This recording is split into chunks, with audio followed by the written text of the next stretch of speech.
আমার একটা হাঁসও যেন কোনো শিয়াল চুরি না করে। আপনাদের প্রার্থী, আমার জিতায় আনার দায়িত্ব আপনাদের। 11 তারিখ বিকাল থেকে 12 তারিখ রাত পর্যন্ত যার যার কেন্দ্রের পাহারায় শেষে থাকবেন। একটা জাল ভোট যেন কেউ দিতে না পারে। আমার একটা হাঁসও যেন কোনো শিয়াল চুরি না করে। গুনে গুনে হাঁস আপনারা খোয়ারে তুলবেন। আপনাদের দোয়া চাই, সাহায্য চাই, সহযোগিতা চাই। আর আমার মা বোনরা জানে হাঁস কিন্তু সমৃদ্ধির প্রতীক।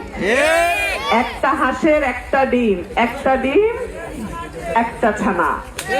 এইভাবেই আমার মা বোনদের ঘরের ইনকাম কিছুটা হইলেও করণ যায় নাকি?